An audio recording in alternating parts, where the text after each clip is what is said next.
Las experiencias cercanas a la muerte, SM, son eventos lúcidos cuando ciertas personas que repentinamente se han enfrentado con la muerte inminente o habiendo sido declaradas clínicamente muertas regresan a la vida y dicen que han experimentado un estado distinto de conciencia en lo cual su existencia parece que no se encuentra limitada por ningún cuerpo físico o por ningún entorno terrestre.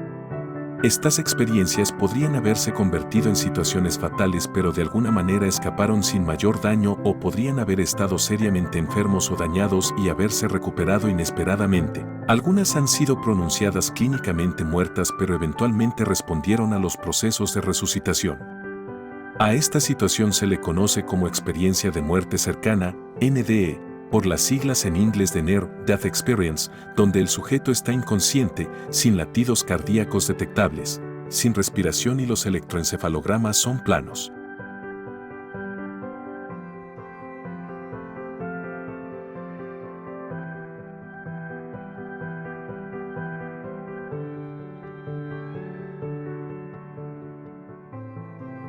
Hola gente, gracias de nuevo por estar en mi canal. En esta ocasión vamos a hacer un segundo video, una segunda entrevista muy interesante que tiene que ver con experiencias cercanas a la muerte. Estudiado, investigado por Gustavo Cía, que es un licenciado en psicología y un amigo personal. Acá lo vamos a volver a presentar en nuestro canal. Querido Gustavo, otra vez de nuevo hablando de los temas que nos conciernen. ¿Qué tal, Pablo? Bueno, muchas gracias por invitarme, Human Electric, a poder comentar un poco acerca de la investigación que realicé, y acá hago sí la aclaración con Alejandro Parra, ¿sí? Conjuntamente, porque él puso el sitio el lugar, digamos, físico, y el sitio, digamos, que es la revista, que es ALIPSI, o sea, Instituto de Psicología Paranormal, y la revista para colgar el inventario, o sea, el cuestionario que nosotros inicialmente habíamos armado para la Argentina. La revista tenía un alcance más grande, entonces curiosamente lo que nos pasó fue que el porcentaje de argentinos que respondieron fue una pequeña fracción del resto de gente que respondió de todo el mundo, de Canadá, desde Francia, de toda Latinoamérica, así que la muestra es representativa en realidad no de Argentina, sino de casi todo el mundo. Ah, increíble.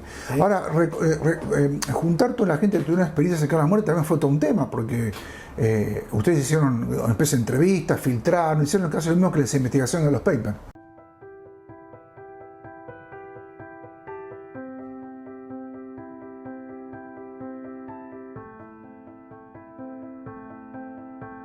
Me llamo Julio. Quien apareció ante mí fueron mi madre y mi padre, pero estaban muy jóvenes. Mi madre fue la que habló conmigo. Todo estaba muy blanco y se sentía mucha paz, y al fondo a la derecha se veía una puerta con algo muy brillante adentro, y yo quería ir hacia allá, pero mi madre me dijo que no era tiempo que me regresara, que mi esposa me estaba esperando. ¿Por qué los vi tan jóvenes?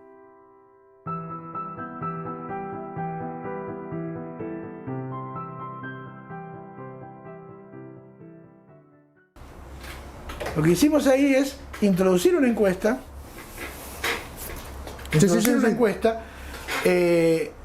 y fue respondida.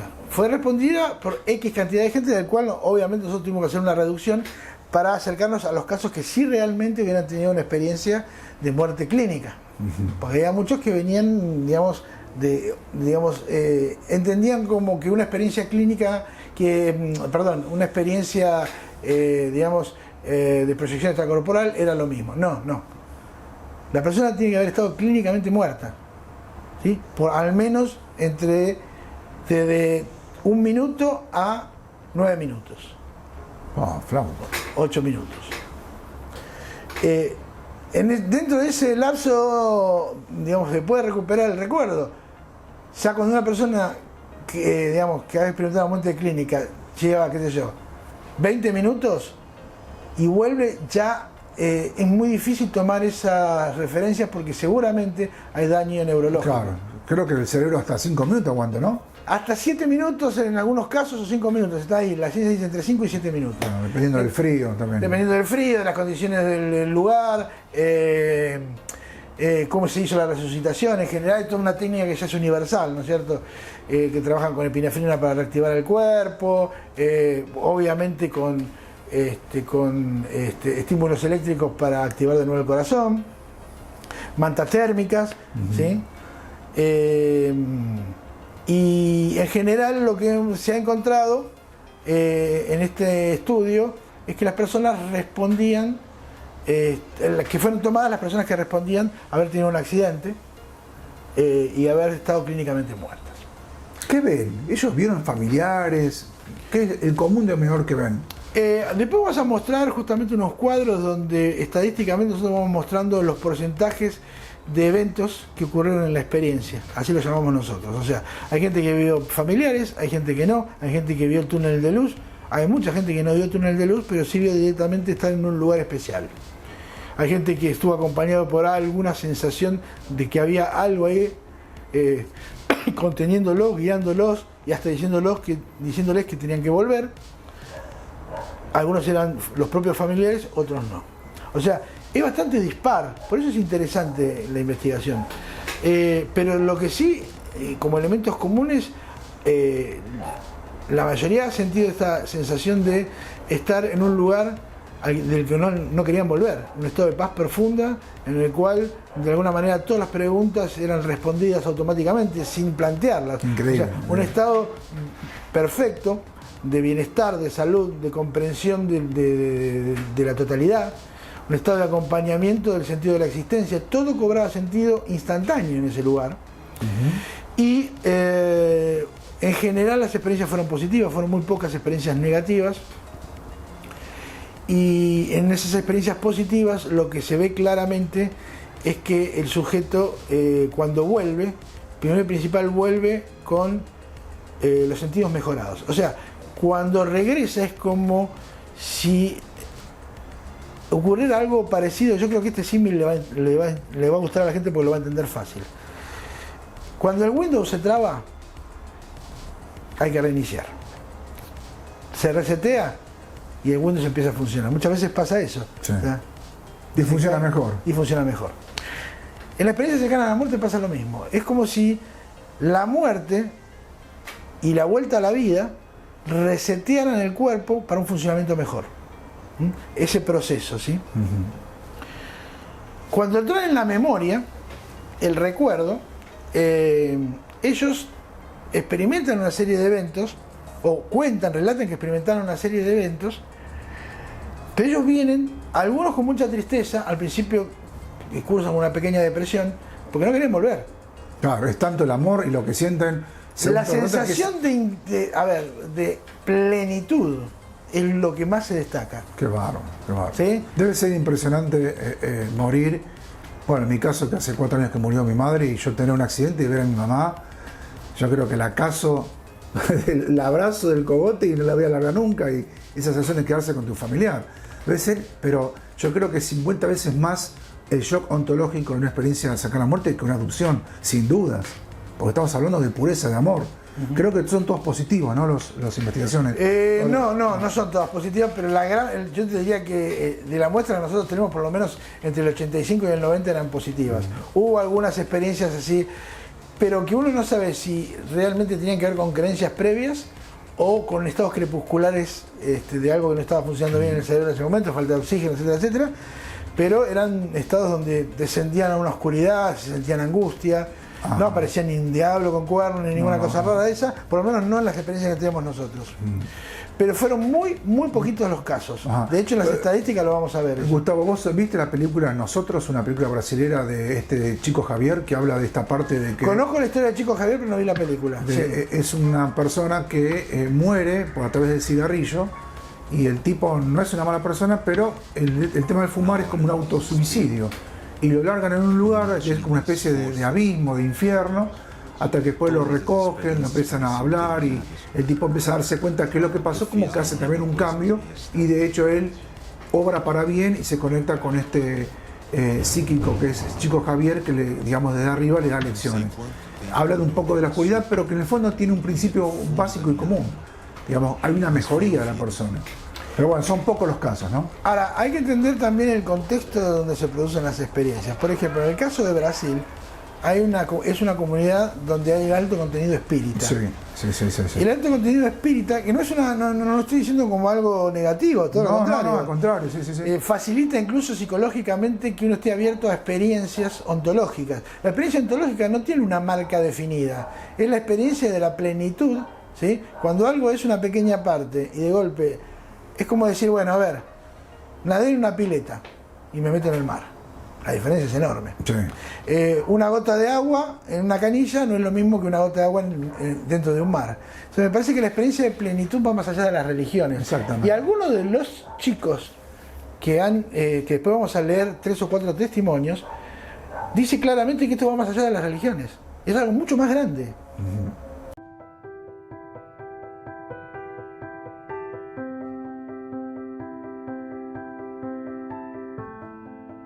Mi nombre es Ana.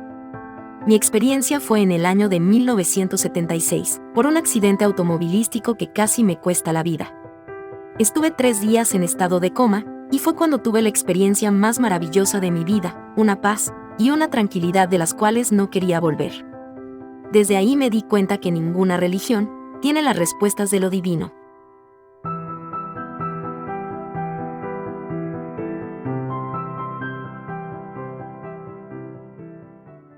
Hay un resultado de un shock ontológico que yo vi en tu investigación que tiene que ver que el 70% de las personas que tuvieron estas experiencias cercanas a la muerte escuchan voces después.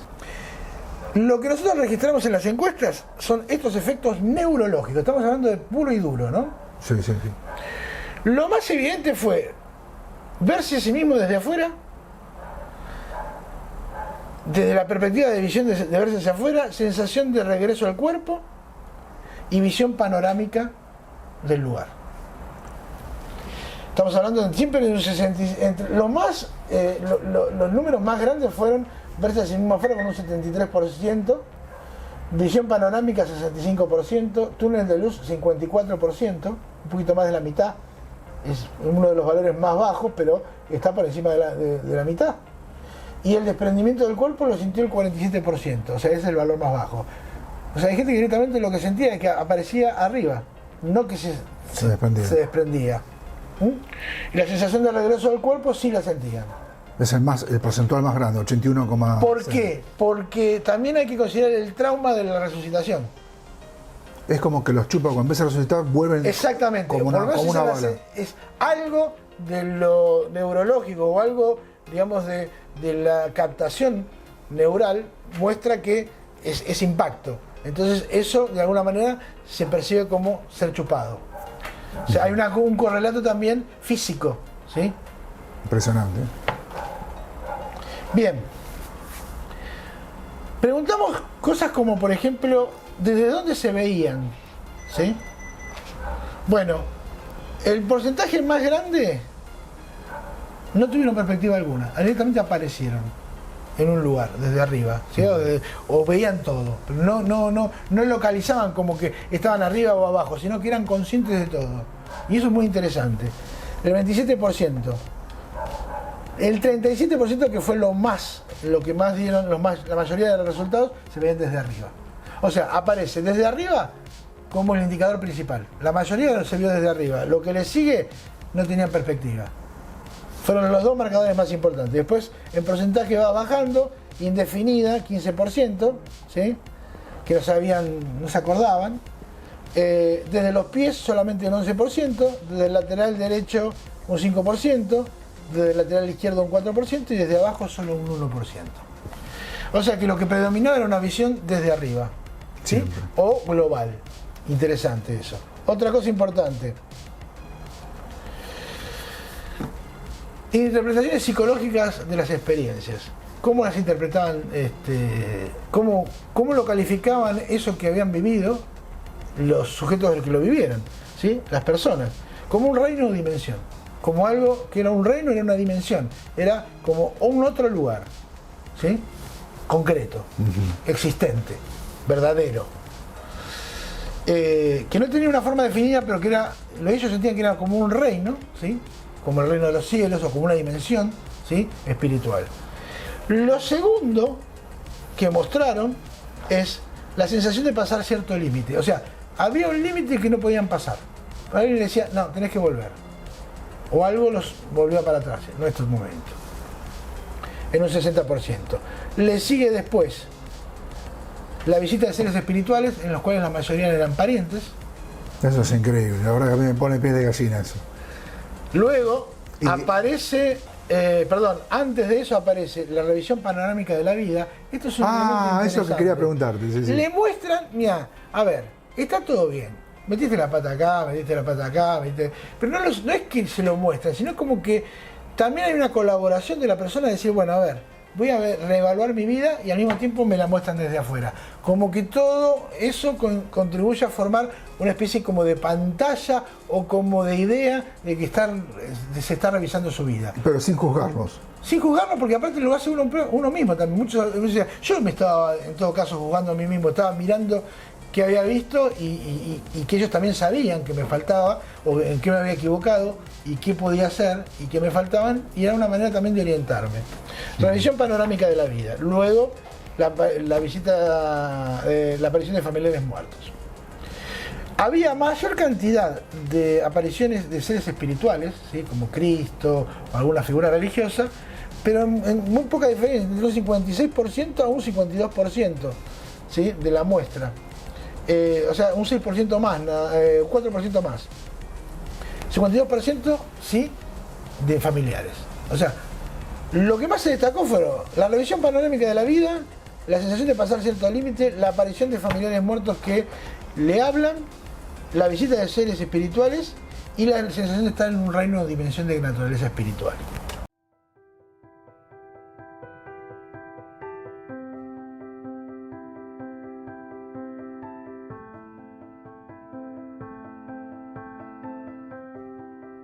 Me llamo Carolina. Me encontré con la muerte y creo que la fe me salvó, pero me fui por un túnel, me vi abajo y de repente regresé por fe cuando me recordé del pastor inglés que me había dicho que nos veríamos un día, pero él no sabía cuándo ni dónde. Inmediatamente regresé.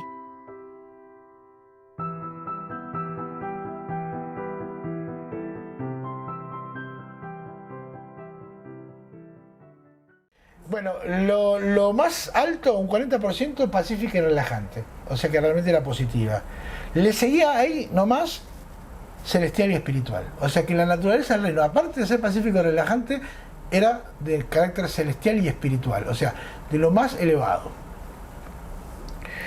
Le sigue en un menor, solamente en un 17% que estaban confusos y angustiantes, ¿sí? Que eso tiene que ver con el trance, de saber si uno está muerto y qué pasa, tiene que ver con esta cuestión también psicológica. Un 4% indefinido y solamente un 5% el menor terrorífica demoníaca. Miramos. ¿Mm?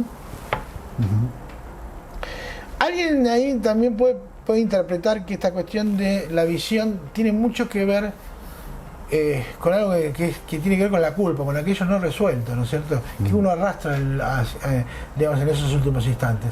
Quizás eso también puede dar esa marca tan negativa cuando alguien ha vivido un episodio, digamos, negativo en su vida y se siente como responsable de haberlo facilitado o algo por el estilo. Pero en realidad, vamos a los números. Los efectos posteriores. Y acá es donde la investigación cobra un sentido importante. Sí. Esto es el shock ontológico, ¿no? Este es el shock ontológico. Okay. Y lo que produjo a nivel neurológico, pues los paradigmas son tres: psicológico, neurológico y espiritual. ¿Sí? Esto es neurológico puramente, porque son los rasgos cognitivos y sensoriales. Lo de oír voces fue lo más alto. Es impresionante eso. Y la mejoría intelectual fue superior incluso a la de oír voces. O sea, acá esto salva esto. ¿En qué sentido? Si esto fuera producto de una disociación o de una esquizofrenia, los cuadros esquizofrénicos o las formas distintas de psicosis generalmente producen algo que se llama defecto. Ese defecto induce también a una reducción de la intelectualidad. O sea, la persona que tiene un brote intelectualmente empieza a ser deficiente. O sea, deja una marca eso en el funcionamiento. Acá hay una mejoría. Por un lado hay una mejoría en un 82% de la muestra. O sea, un 82% de la muestra se sentía más capaz que antes de hacer cosas, con más habilidad. y escuchaban voces, ¿sí? ¿Qué voces escuchaban?